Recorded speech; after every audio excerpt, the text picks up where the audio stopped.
Click کریں۔ الحمد لله نحمده ونستعينه ونستغفره ونؤمن به ونتوكل عليه ونعوذ بالله من شرور أنفسنا ومن سيئات أعمالنا من يهد الله فلا مضل له ومن يضلله فلا هادي له ونشهد أن لا إله إلا الله وحده لا شريك له ونشهد أن سيدنا ومولانا محمدا عبده ورسوله بالهدى ودين الحق أرسله صلى الله تبارك وتعالى عليه وعلى آله وصحبه أجمعين وبارك وسلم أبدا. أما بعد فأعوذ بالله من الشيطان الرجيم. يا أيها الذين آمنوا اتقوا الله وكونوا مع الصادقين. صدق الله مولانا العلي العظيم وبلغنا رسوله النبي الكريم الأمين المكين ونحن على ذلك لمن الشاهدين والشاكرين والحمد لله رب العالمين. اللہ تبارک و تعالیٰ کا ارشاد ہے، اے ایمان والو، اللہ سے ڈرتے رہو اور سچوں کے ساتھ میں رہو۔ میں اس سلسلے میں کیونکہ وقت بہت کم ہے، ایک طویل حدیث سرور عالم صلی اللہ تبارک و تعالی علیہ وسلم کی سناؤں گا اور اس سے یہ جائزہ لینے کی کوشش میں کروں گا، اور انشاءاللہ بہت صاف معلوم ہو جائے گا آپ کو کہ اللہ تبارک و تعالیٰ نے جن لوگوں کو یا ایھا الذین آمنوا کہہ کر کے پکارا ہے، ان کے مصداق حضور سرور عالم صلی اللہ تبارک و تعالی علیہ وسلم کے زمانے سے لے کر کے آج تک کون لوگ ہیں، اور حضور سرور عالم صلی اللہ تبارک و تعالی علیہ وسلم مرکز ایمان ہیں، محور ایمان ہیں، جان ایمان ہیں، عین ایمان ہیں، اور صحابہ کرام رضوان اللہ تبارک و تعالی علیہم اجمعین کا کیا عقیدہ تھا، اور حضور سرور عالم صلی اللہ تبارک و تعالی علیہ وسلم کیا وہ محض ایک معمولی اپنے جیسا انسان سمجھتے تھے، یا وہ ان کو اپنی جانوں کا اور اپنے مال کا اور اپنا مختار مطلق سمجھتے تھے۔ حضرت امام بخاری رضی اللہ تبارک و تعالی عنہ اور دوسرے محدثین کبار نے حضرت امام زہری رضی اللہ تبارک و تعالی عنہ سے روایت کیا ہے، وہ حضرت عبداللہ ابن کعب ابن مالک سے روایت کرتے ہیں، اور حضرت عبداللہ اپنے باپ کعب ابن مالک رضی اللہ تبارک و تعالی عنہ سے روایت کرتے ہیں۔ کعب ابن مالک رضی اللہ تبارک و تعالی عنہ اپنا قصہ، اپنی بیتی جو ان پر گزری، وہ یوں سناتے ہیں، فرماتے ہیں حضرت کعب ابن مالک رضی اللہ تبارک و تعالی عنہ کہ میں نے حضور سرور عالم صلی اللہ تبارک و تعالی علیہ وسلم کے ساتھ جب سے میں مشرف باسلام ہوا، جتنی جنگیں حضور نے لڑیں اور جتنے غزوے حضور سرور عالم صلی اللہ تبارک و تعالی علیہ وسلم نے انجام دیے، کفار کے ساتھ جتنی مرتبہ جہاد کیا، میں ہر مرتبہ حاضر رہا سوائے جنگ بدر کے، اور جنگ بدر میں اپنی غیر حاضری کی وجہ یہ بتاتے ہیں کہ جنگ بدر کوئی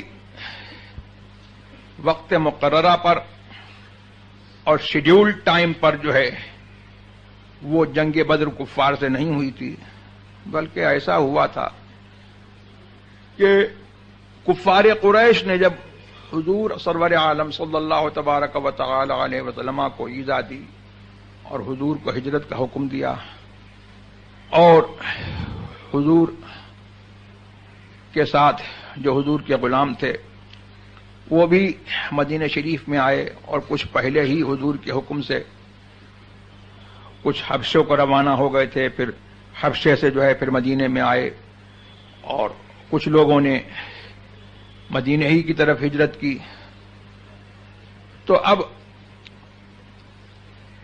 کفار قریش کا قافلہ، یہ لوگ بزنس مین تھے اور ان کا قافلہ جو ہے وہ مدینے سے ہو کر کے شام کی طرف جاتا تھا. تو کچھ حضور سرور عالم صلی اللہ تبارک و تعالی علیہ وسلم کے جانثاروں نے ہمت کی اور وہ قافلہ جو تجارت کے لیے جا رہا تھا وہ لوگ اس کے در پہ ہوئے. اب قریش کو جب معلوم ہوا تو قریش اس قافلے کو بچانے کے لیے نکلے. تو بغیر کسی شیڈیول ٹائم کے اور بغیر کسی وقت مقرر کے اور بغیر اس کے کہ یہ پہلے سے جنگ طے ہو،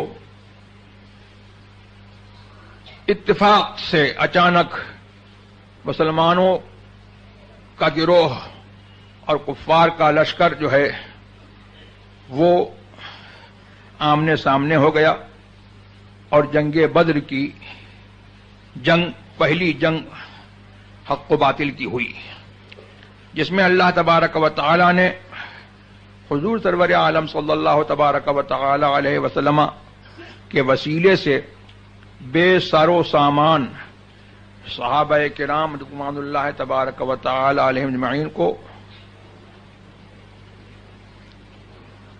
بہت سارے کفار کے لشکر جرار پر جو ساز و سامان سے ہتھیاروں سے لیس تھے ان پر فتح عطا فرمائی. حضرت کعب بن مالک کہتے ہیں کہ حضور سرور عالم صلی اللہ تبارک و تعالی علیہ وسلم کا یہ موقف اور یہ جہاد اور جنگ بدر یہ بہت ہی ایک ہسٹوریکل مومنٹ تھا اور بہت ہی تاریخی اور سب سے افضل جنگ جو حضور سرور عالم صلی اللہ علیہ وسلم نے کفار سے لڑی یہ تھی. پھر کہتے ہیں کہ لیکن اس کے باوجود میری یہ تمنا نہیں ہے کہ میں جنگ بدر میں شریک ہوتا، اس لیے کہ مجھے اللہ تبارک و تعالی نے اس شرف سے نوازا جو شرف جنگ بدر کی شرکت سے افضل ہے.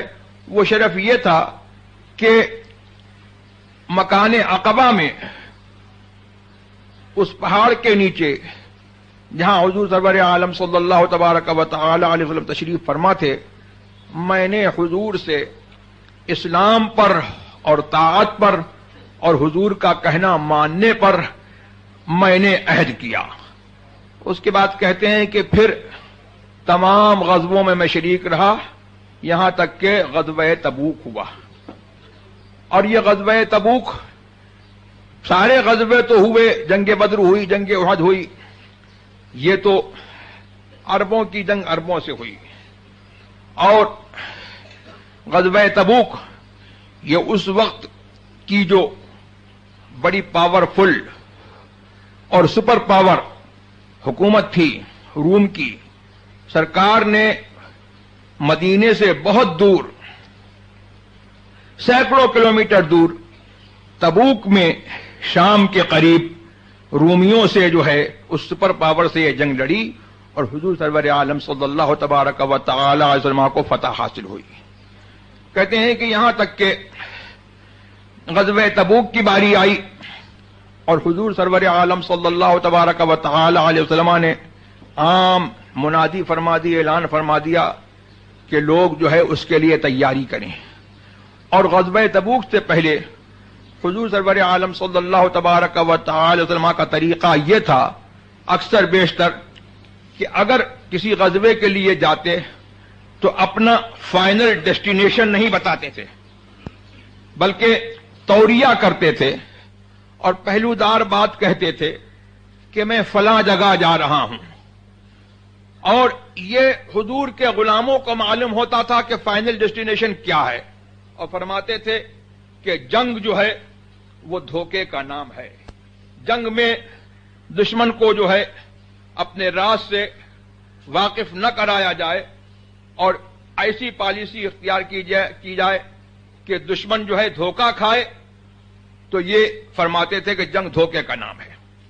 مگر غزوہ تبوک میں حضور سرور عالم صلی اللہ تبارک و تعالی علیہ وسلم نے عام منادی فرما دی اور فرما دیا کہ تبوک کی طرف جانا ہے، اور سب کو جو ہے حکم ہو گیا کہ کوئی جو ہے پچھڑنے نہ پائے، اور سب لوگ جو ہے اپنی پوری تیاری سے نکلیں۔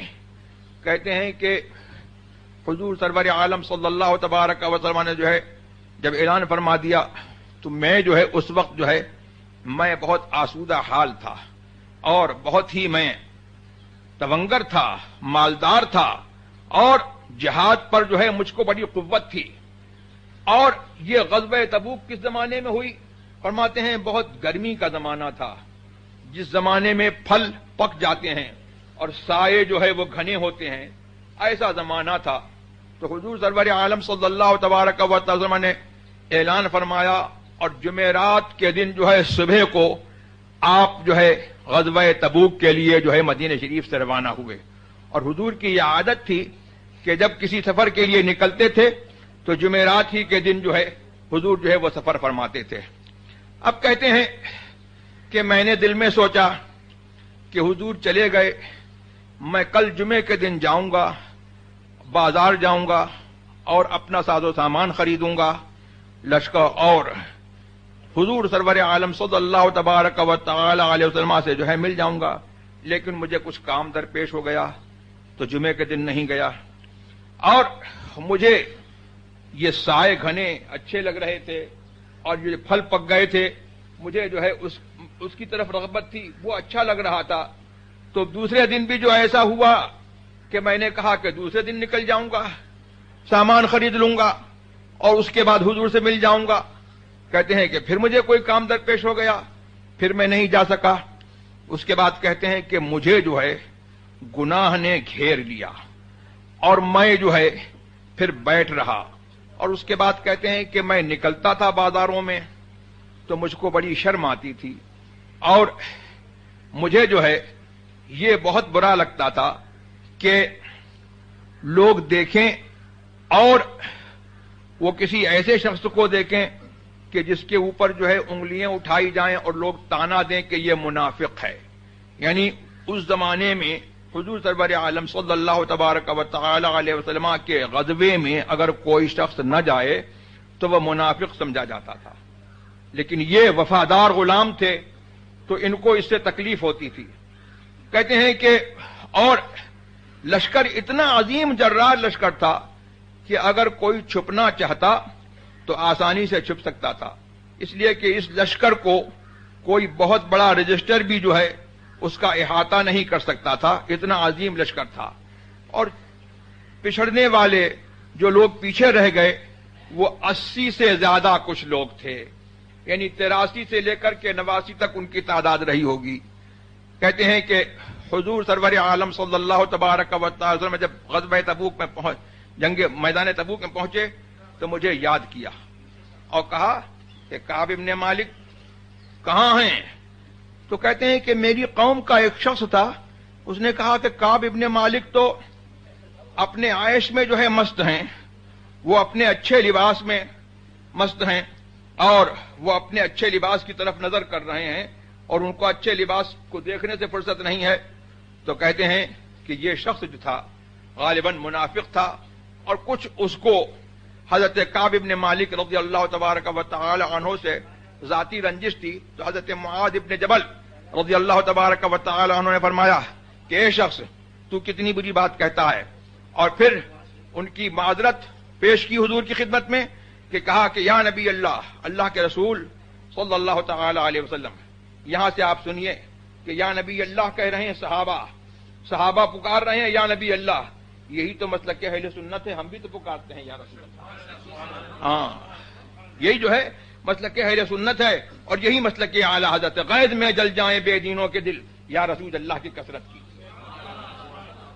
کوئی بات ہوتی صحابہ جو ہے یا نبی اللہ یا رسول اللہ کہہ کر کے پکارتے، کہنے لگے یا نبی اللہ، اے اللہ کے نبی، ہم تو اس آدمی کو جو ہے اچھا ہی جانتے ہیں، یہ غلط کہہ رہا ہے۔ حضور سرور عالم صلی اللہ تبارک و تعالی علیہ وسلم خاموش ہو گئے۔ اب اس کے بعد کہتے ہیں کہ میں جو ہے اپنے تمام اصحاب میں بہت پاورفل آدمی تھا، بہت طاقتور آدمی تھا. میں جو ہے آتا تھا، بازاروں میں چلتا تھا اور بازاروں میں گھومتا تھا، اور میرے دو ساتھی اور تھے، مرارہ ابن ربیعہ اور ہلال ابن امیہ. وہ بھی میرے پیچھے جو ہے میرے ساتھ میں جو ہے وہ بھی چڑھ گئے تھے.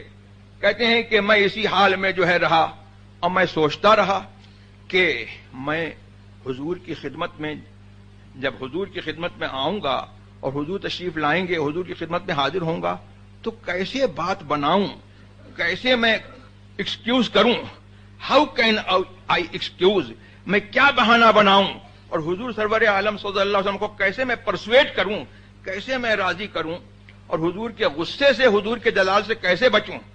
یہ صحابہ ہیں، یہ سمجھتے تھے کہ ان کا جلال جو ہے ان کا جلال نہیں ہے، یہ خدا کا غضب ہے. یہی تو مسلک اعلی حضرت ہے، نہیں وہ میٹھی نگاہ والا، خدا کی رحمت ہے جلوہ فرما، غضب سے ان کے خدا بچائے، جلال باری تب. تو پھر کہتے رہے، ایسے کہوں گا ویسے کہوں گا، جھوٹے ہیلے بہانے جو ہے دل میں آتے رہے، زبان سے نہیں کہا، اب دل میں جو ہے سوچتے رہے کہ یہ کہہ دوں گا وہ کہہ دوں گا.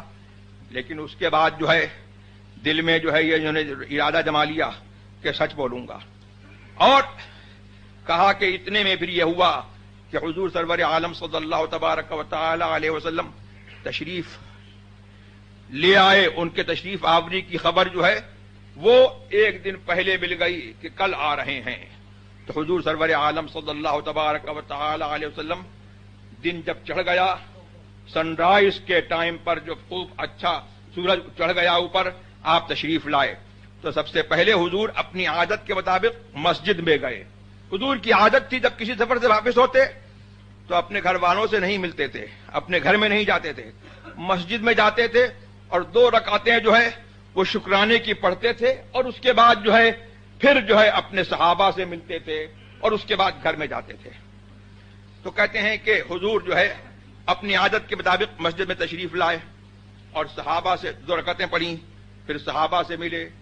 اب لوگ جو ہے آتے تھے، جو منافق تھے وہ لوگ جو ہے آتے رہے اور حضور سے جو ہے باتیں بناتے رہے، حضور ہم کو یہ کام لگ گیا وہ کام لگ گیا.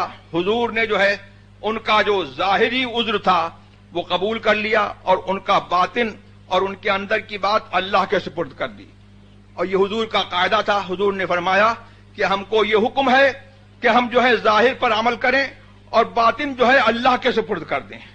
تو حضور کو سب خبر تھی، لیکن حضور کو حکم نہیں تھا ان کے راز کھولنے کا، تو حضور نے جو ہے ان کے ظاہر کو قبول کر لیا.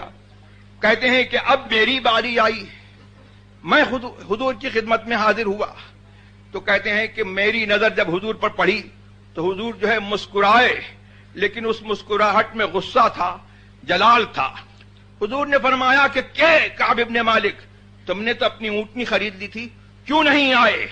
تو کہتے ہیں کہ یا رسول اللہ، اگر میں کسی اور کی خدمت میں بیٹھتا اور میں اس سے جھوٹ کہتا تو اس کے غصے سے بچ سکتا تھا، لیکن مجھے یقین ہے کہ اگر میں آپ کے سامنے سچی بات کہوں گا حضور کو جلال آ جائے گا. لیکن اللہ سے جو ہے مجھے امید ہے کہ اللہ تبارک و تعالیٰ آپ کو راضی فرما دے گا، اور اگر میں جھوٹ بولوں گا تو اللہ تبارک و تعالیٰ آپ کو مطلع فرما دے گا، اور نہ میں پھر آپ کے عذاب سے بچ پاؤں گا نہ خدا کے عذاب سے بچ پاؤں گا.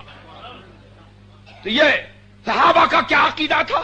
صحابہ کا عقیدہ یہ تھا کہ ہمارا پروفٹ جو ہے، our prophet knows the intrinsic, knows whatever we conceal in our heart, and he knows the unseen. وہ غیب کی خبر جانتے ہیں، ہمارے دل میں کیا ہے اس کو بھی وہ خبر رکھتے ہیں، اور صرف جانتے نہیں ہیں بلکہ he can observe whatever is in heart. جو کچھ ہمارے ہاتھ دل میں ہے وہ اس کو دیکھتے ہیں. سبحان اللہ. تو یہ تو صحابہ کا عقیدہ تھا. اب اس کے بعد جو ہے کہنے لگے کہ حضور میرے لیے جو ہے کوئی عذر نہیں تھا، میں جو ہے جس وقت جو ہے میں آپ سے پچھڑا ہوں میں بہت ہی اچھے حال میں تھا. تو پھر حضور نبی کریم صلی اللہ علیہ وسلم نے فرمایا کہ یہ سچ کہتا ہے. کہا کہ اٹھ جاؤ، جب تک اللہ تبارک و تعالیٰ کا حکم تمہارے معاملے میں آئے اس وقت تک صبر کرو۔ اب صبر کی منزل دیکھیے، سبحان اللہ۔ اب جہاں پر جو ہے ان کی قوم کے لوگ بولے، اے شخص تو نے اپنے آپ کو ذلیل کر لیا، حضور سے تو کچھ بہانہ بنا دیتا، کوئی عذر کر دیتا، حضور استغفار کرتے، تیری شفاعت کرتے تو تیرا جو ہے گناہ معاف ہو جاتا۔ صحابہ کا عقیدہ کیا تھا کہ یہ شفاعت کر دیں گے اللہ معاف فرما دے گا۔ یہی تو مسلک اعلی حضرت ہے، یہی مسلک اہل سنت ہے۔ اب آئی شفاعت کی ساعت، اب آئی، ذرا چین لے میرے گھبرانے والے، سبحان اللہ۔ تو اس کے بعد جو ہے کہنے لگے کہ وہ لوگ کہنے لگے کہ تو نے جو ہے اپنے آپ کو جو ہے وہ ایسی منزل میں ڈال لیا کہ اب معلوم نہیں کہ تیرا کیا فیصلہ ہوتا ہے۔ کہتے ہیں کہ تھوڑی دیر کو مجھے خیال ہوا کہ لوٹ جاؤں اور میں کہہ دوں کہ جھوٹ بول دوں کہ نہیں حضور ایسا ہوا ویسا ہوا۔ تو میں نے کہا کہ یہ بتاؤ کہ مجھ سے پہلے بھی جو ہے کیا کسی نے جو ہے سچ سچ حضور کی خدمت میں عرض کیا ہے؟ بولے ہاں، ہلال ابن امیہ اور مرارہ ابن ربیعہ، ان دونوں نے جو ہے جیسے تم نے کہا ویسے ہی انہوں نے بھی جو ہے سچا سچا جو ہے اپنا حال بیان فرما دیا۔ تو کہا کہ بس مجھے ان دو سچوں کی ذات میں میرے لیے جو ہے رہنمائی ہے، میں ان کو فالو کروں گا۔ اور یہ لوگ جو ہے نیک لوگ تھے جو بدر کی جنگ میں جو ہے حضور کے ساتھ شریک ہوئے تھے، کہا کہ میں جو ہے حضور سے جھوٹ نہیں بولوں گا۔ اب کہتے ہیں کہ حضور سرور عالم صلی اللہ تبارک و تعالی علیہ وسلم نے فرمایا کہ ان تینوں سے کوئی بات نہیں کرے گا۔ سوچو، ہلال ابن امیہ، مرارہ ابن ربیعہ، کعب ابن مالک، یہ حضور کے سچے غلام تھے، کلمہ پڑھتے تھے۔ اب کوئی جو ہے علماء کونسل والے ہوتے یا کوئی جو ہے آج والے ہوتے تو کہتے کہ میاں جو ہے ہم جو ہے صرف جو ہے سیاسی اتحاد کر رہے ہیں اور ہم سے جو ہے صرف جو ہے دنیا کی وجہ سے اتحاد کر رہے ہیں، ہم کوئی مذہب میں اتحاد تھوڑی کر رہے ہیں۔ اور یہ کہتے کہ یہ بھی کلمہ پڑھنے والے ہیں، ہم بھی کلمہ پڑھنے والے ہیں، ان سے بات کرنا کیوں چھوڑیں؟ لیکن سبحان اللہ، کعب ابن مالک کے رشتہ داروں نے جو ہے ان کو چھوڑ دیا، بیٹے نے چھوڑ دیا، بیوی نے چھوڑ دیا۔ کوئی کعب ابن مالک کسی کے باپ ہوں گے تو بیٹے نے بھی چھوڑ دیا، باپ اور بیوی نے بھی چھوڑ دیا، بھائیوں نے بھی چھوڑ دیا۔ معلوم یہ ہوا کہ وہ صحابہ کا عقیدہ یہ تھا کہ ہمارا رشتہ محمد رسول اللہ سے ہے اور کسی سے نہیں ہے۔ اور ان کا عقیدہ کیا تھا؟ ان کا عقیدہ یہ تھا جیسے اعلی حضرت فرماتے ہیں کہ خلق کے حاکم ہو تم، رزق کے قاسم ہو تم، بھیک ہو جاتا ہے تم تو کرو نا۔ یہ سمجھتے تھے کہ یہ ہمارے آقا ہیں، ہم ان کے غلام ہیں، ہمیں جو ہے ان کے آگے کوئی اختیار نہیں ہے۔ سب نے چھوڑ دیا۔ اب کہتے ہیں کہ اب تو دنیا بدل گئی، مدینہ جو ہے میرے لیے انجانا ہو گیا۔ اب شہر جو ہے لگتا ہے کہ کوئی انجانا شہر ہے، دیواریں لگتی ہیں جیسے انجانی دیواریں ہیں، لوگ لگتے ہیں جیسے کہ انجانے لوگ ہیں، کوئی مجھ سے نہیں بول رہا ہے۔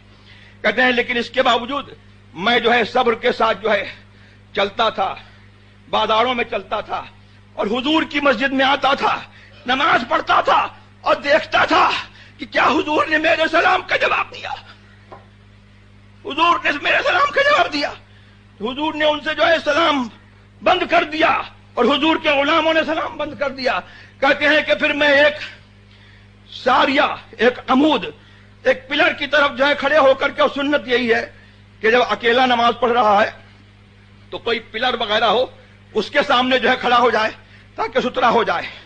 تو کہتے ہیں کہ پلر کی طرف جو ہے توجہ کر کے میں اپنی نماز کی طرف متوجہ ہوتا تو میں دیکھتا کہ حضور کنکھیوں سے جو ہے مجھے دیکھ رہے ہیں، اور جب میرا چہرہ حضور کی طرف ہوتا تو حضور منہ پھیر لیتے تھے، مجھے اس سے تکلیف ہوتی تھی۔ سبحان اللہ۔ پھر کہہ رہے ہیں کہ یہی جو ہے حالت میں جو ہے ایک دن ایسا ہوا کہ بازار میں جا رہا تھا تو غسان بادشاہ شام جو ہے اس کا خط آیا، اور ایک نصرانی جو ہے یا تمہاری کوئی ذلت ہو ہم تمہاری عزت کریں گے اور ہم تمہیں جو ہے بہت رسپیکٹ کے ساتھ رکھیں گے، ہمارے پاس آ جاؤ۔ سبحان اللہ۔ تو دل میں سوچتے، لیکن یہ سچی غلامی کو انہوں نے جو ہے یہی مسلک اعلی حضرت ہے کہ انہیں جانا، انہیں مانا، نہ رکھا غیر سے کام، للہ الحمد میں دنیا سے مسلمان گیا۔ کہتے ہیں کہ یہ تو اور مصیبت ہو گئی۔ تو کہتے ہیں کہ میں نے جو ہے اس خط کو لیا اور تندور میں آگ بھڑکائی اور تندور میں جو ہے اس خط کو جلا دیا کہ یہ خط ہی نہیں رہے گا کہ جو مجھے جو ہے جانے کا خیال ہو یا کسی کو جو ہے اس خط کے اوپر اطلاع ہو تو سمجھے کہ میں سازش کر رہا ہوں. سبحان اللہ. تو اس کے بعد جو ہے کہتے ہیں کہ اسی حال میں جو ہے 40 راتیں گزر گئیں. اب حضور سرور عالم صلی اللہ تبارک و تعالی علیہ وسلم نے امتحان لیا کعب ابن مالک کا اور مرارہ ابن ربیعہ کا، ہلال ابن امیہ کا. کعب ابن مالک کے پاس جو ہے قاصد بھیج دیا، اپنا میسنجر بھیج دیا اور کہلوا دیا ان کی بیوی سے، ان سے کہلوا دیا کہ اپنی بیوی کو چھوڑ دو. انہوں نے کہا طلاق دے دوں؟ کہا نہیں طلاق مت دو، لیکن اس سے صحبت مت کرنا، اس کے پاس مت رہنا. اور ایسے ہی جو ہے مرارہ ابن ربیعہ سے کہلوایا، یہی جو ہے ہلال ابن امیہ سے کہلوایا. تو کہتے ہیں کہ ہلال ابن امیہ کی بیوی حضور کی خدمت میں حاضر ہوئی اور وہ کہنے لگی کہ ہلال ابن امیہ بہت بوڑھا شخص ہے اور اس کا تو عجیب حال ہے، اور ان دونوں کا عجیب حال ہوا کہ یہ لوگ جو ہے نڈھال ہو گئے، غم سے لیٹ گئے، بچ گئے، اور کہتے ہیں کہ اپنا سر نہیں اٹھاتے تھے. تو کہتے ہیں کہ جی اب ختم ہو رہی بات. تو کہنے لگے کہ خدمت میں آئی، کہنے لگی کہ بوڑھا شخص ہے اور وہ نہ کھاتا ہے نہ پیتا ہے، میں کیا اس کی خدمت کر سکتی ہوں؟ حضور نے کہا کہ ہاں خدمت کرو، لیکن تم سے ہرگز صحبت نہ کرے. تو کہا کہ اس کے اندر اس کی طاقت ہی نہیں ہے. سبحان اللہ. یہ صحابہ کا معاملہ تھا کہ اگر کہہ دیں کہ بیوی چھوڑ دو تو بیوی چھوڑ دیں، کہہ دیں کہ بھائی چھوڑ دو تو بھائی چھوڑ دیں. کہہ رہے ہیں کہ اب یہاں پر جو ہے کہتے ہیں کہ جب میری مصیبت جو ہے بہت زیادہ ہوئی اور مجھے صبر نہیں ہوا تو ایک دن جو ہے میں اپنے بھائی کے باغ میں کیسے گیا، دروازہ بند تھا، دیوار پر میں چڑھ گیا. میرا چچازاد بھائی ابو قتادہ تھا جو میرا چچازاد بھائی تھا. میں نے اس کو سلام کیا، اس نے سلام کا جواب نہیں دیا. میں نے کہا کہ کیا تو یہ سمجھتا ہے، مجھے بتا دے کہ کیا ہے، میں اللہ و رسول سے محبت کرتا ہوں؟ اس نے جواب نہیں دیا. دوسری مرتبہ کہا خدا کی قسم تجھ کو دیتا ہوں میرے سوال کا جواب دے، اللہ و رسول سے محبت کرتا ہوں کہ نہیں؟ تو اس نے جواب نہیں دیا. پھر تیسری مرتبہ قسم دی کہ میں جو ہے تجھ سے سوال کرتا ہوں کہ میں اللہ و رسول سے محبت کرتا ہوں. تو اس نے کہا اللہ و رسولہ اعلم، اللہ جانے اس کا رسول جانے. یہی تو مسلک اعلی حضرت ہے کہ اللہ جانے اور اللہ کے دیے سے جو ہے رسول جانے. اسی لیے تو اعلی حضرت نے فرمایا کہ اور کوئی غیب کیا تم سے نہا ہو بھلا، جب نہ خدا ہی چھپا تم پہ کروڑوں درود. تو کہتے ہیں کہ پھر تو مجھے رونا آیا اور میں جو ہے دیوار جو ہے پھاند کر کے جو ہے چلا گیا. کہتے ہیں کہ اسی حالت میں جو ہے جب میں ایک جو ہے دن فجر کی نماز پڑھ کر کے اپنی چھت پر بیٹھا تھا تو میں سنتا ہوں کہ سلا پہاڑ کی چوٹی سے جو ہے کوئی کہہ رہا ہے اے کعب ابن مالک تجھ کو بشارت ہو. تو کہتے ہیں میں نے کہا الحمدللہ اب جو ہے میری صبر کی گھڑی جو ہے وہ ختم ہوئی اور انشاءاللہ خوشی کی گھڑی آ گئی. کہتے ہیں کہ پھر وہ شخص جو ہے گھوڑا دوڑاتا ہوا جو ہے میرے پاس آیا اور اس کی آواز اس سے پہلے میرے پاس آئی. میں نے اس کو اپنے دونوں کپڑے جو ہے دے دیے بشارت کے طور پر، علامت کے طور پر کہ خدمت میں حضور کی جاؤ اور یہ بتا دو کہ غلام حاضر ہو رہا ہے. کہتے ہیں کہ اور میری توبہ جو ہے جو قبول ہوئی ہے تو قبولیت کی خبر جو ہے حضور پر جو ہے وہ نازل ہوئی تھی. وہی نازل ہوئی تھی کب؟ جب تہائی حصہ جو ہے رات کا گزر چکا تھا. تو حضرت ام سلمہ نے کہا کہ کیا ہم اب کعب ابن مالک کو خبر نہ دے دیں؟ حضور نے فرمایا کہ نہیں، ٹھہر جاؤ، صبح ہونے دو. اگر ابھی خبر دی جائے گی تو لوگ جو ہے بھیڑ کر دیں گے اور تم لوگوں کو سونے نہیں دیں گے. جب فجر ہوئی سبحان اللہ اور یہ حضور کی خدمت میں جو ہے حاضر ہوئے تو کہتے ہیں کہ میں نے دیکھا کہ حضور کا چہرہ جو ہے چاند کی طرح چمک رہا ہے. حضور خوش ہیں اور جب حضور کی خوشی کا عالم ہوتا تھا تو حضور کا چہرہ جو ہے ایسے ہی چمکتا تھا. فرماتے ہیں کہ میں نے جو ہے مجھ سے حضور نے جو ہے کہا کہ اے کعب ابن مالک تجھ کو جو ہے ایسے دن کی خوشخبری دیتا ہوں جو دن تیرے لیے جو ہے تیری پیدائش سے لے کر کے آج تک جو ہے سب دنوں سے زیادہ بہتر ہے، اس دن کی تجھ کو خوشخبری ہو۔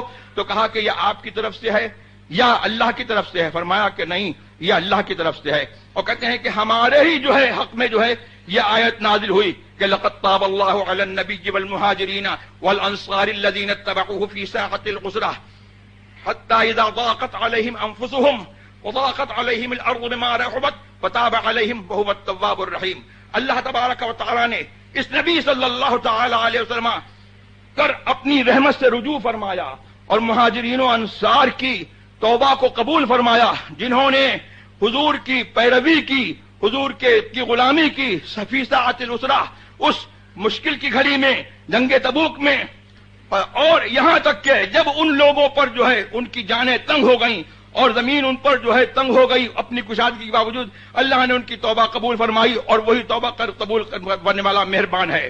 اور کہتے ہیں ہمارے ہی حق میں یہ آیت نازل ہوئی جو میں نے پہلے پڑھی، یا ایھا الذین آمنوا اتقوا اللہ وکونوا مع الصادقین، اے ایمان والو اللہ سے ڈرتے رہو، وکونوا مع الصادقین، اور سچوں کے ساتھ میں رہو۔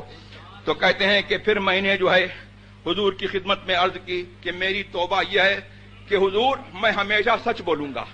تو جھوٹ تو بولا نہیں تھا، جھوٹ تو بولا نہیں تھا، لیکن یہ یہاں سے مسئلہ معلوم ہوا کہ دل میں جو ہے کسی گناہ کا پکا ارادہ کر لینا وہ بھی گناہ ہے۔ دل میں تو انہوں نے جو ہے ٹھان لیا تھا کہ حضور سے ایسے بولوں گا ویسے بولوں گا، تو اس سے توبہ کر رہے ہیں، زبان سے نہیں کہا ہے لیکن دل میں جو ہے برا خیال آیا اس سے توبہ کر رہے ہیں۔ ہاں سبحان اللہ، کہا کبھی جھوٹ نہیں بولوں گا، اور میری توبہ یہ ہے کہ اللہ اور رسول کے لیے جو ہے میرا سارا مال صدقہ ہے، سارے مال سے میں جو ہے دستبردار ہوتا ہوں۔ فرمایا کہ نہیں، اپنا کچھ مال جو ہے چھوڑ دو تو تمہارے لیے یہ بہتر ہے۔ تو فرمایا کہ عرض کیا کہ جو خیبر کا میرا حصہ ہے وہ میں لے لیتا ہوں۔ اس کے بعد پھر جو ہے کہتے ہیں کہ ہم لوگوں نے جو ہے اللہ تبارک و تعالیٰ کا شکر ادا کیا کہ اللہ تبارک و تعالیٰ نے جو ہے ہم کو یہ نعمت عطا فرمائی، اور میرے دونوں دوستوں کو ہلال ابن امیہ کو اور مرارہ ابن ربیعہ کو یہ نعمت عطا فرمائی کہ ہم نے جو ہے حضور سے سچ بولا۔ تو میں نے یہ دعا کی کہ اللہ تبارک و تعالیٰ نے جس طرح جو ہے مجھے آزمایا ہے ایسے جو ہے کسی اور کو نہ آزمائے، اور اللہ تبارک و تعالیٰ جو ہے اگلی زندگی میں جو ہے آگے کی جو زندگی ہے میری اس میں جو ہے مجھے محفوظ رکھے۔ تو یہ میں نے چند باتیں جو ہے آپ کے سامنے سنا دی جس سے آپ جو ہے یہ خوب سمجھ سکتے ہو کہ صحابہ کیا سمجھتے تھے کہ ہمارا رشتہ حضور سے ہے، اور جس کا رشتہ حضور سے ہے ہمارا اس سے رشتہ ہے، اور جس سے حضور نے جو ہے منع فرما دیا ہم اس سے نہیں ملیں گے۔ یہ صحابہ کا جو ہے عقیدہ تھا، اور پھر یہ بھی صحابہ کا عقیدہ تھا کہ حضور ہم جیسے نہیں ہیں بلکہ ایسے ہیں کہ وہ سارے انسانوں کے بادشاہ ہیں اور سارے انسانوں کے حاکم ہیں اور سب ان کے غلام ہیں۔ اور یہ بھی ان کا عقیدہ تھا کہ حضور کی شفاعت جو ہے، جس کے لیے حضور کی شفاعت ہو جائے گی اس کی بخشش ہو جائے گی۔ یہی میرے سرکار نے یہی تو فرمایا ہے کہ شفاعتی لأہل الکبائر من امتی، میری شفاعت جو ہے میری امت کے بڑے گناہ گاروں کے لیے ہے۔ اور میری دوسری حدیث میں جو وہاں مدینہ شریف میں ابھی لکھی ہوئی ہے، نیکیوں کو نظر نہیں آئی ہے ورنہ اس کو مٹا دیتے، فرمایا شفاعتی حق فمن لم یؤمن بها لم یکن من اہلها، میری شفاعت جو ہے وہ برحق ہے، جو اس پر ایمان نہیں رکھتا وہ شفاعت اس کو نہیں ملے گی، شفاعت ان کو ملے گی جو شفاعت کو مانتے ہیں۔ تو مسلک اہل سنت والجماعت جو ہے یہی مسلک اعلی حضرت ہے جس کو پہچان کے لیے مسلک اعلی کہا جاتا ہے۔ اسی کا نام جو ہے بریلویت ہے۔ یہ وہ بریلویت ہے جو حضور کے زمانے سے جو ہے چلی آ رہی ہے۔ تو میری آپ کو یہی وصیت ہے، یہی نصیحت ہے کہ اس مسلک پر جو ہے آپ لوگ قائم رہیں۔ مسلک اہل سنت کیا ہے؟ اہل سنت کا ہے بیڑا پار۔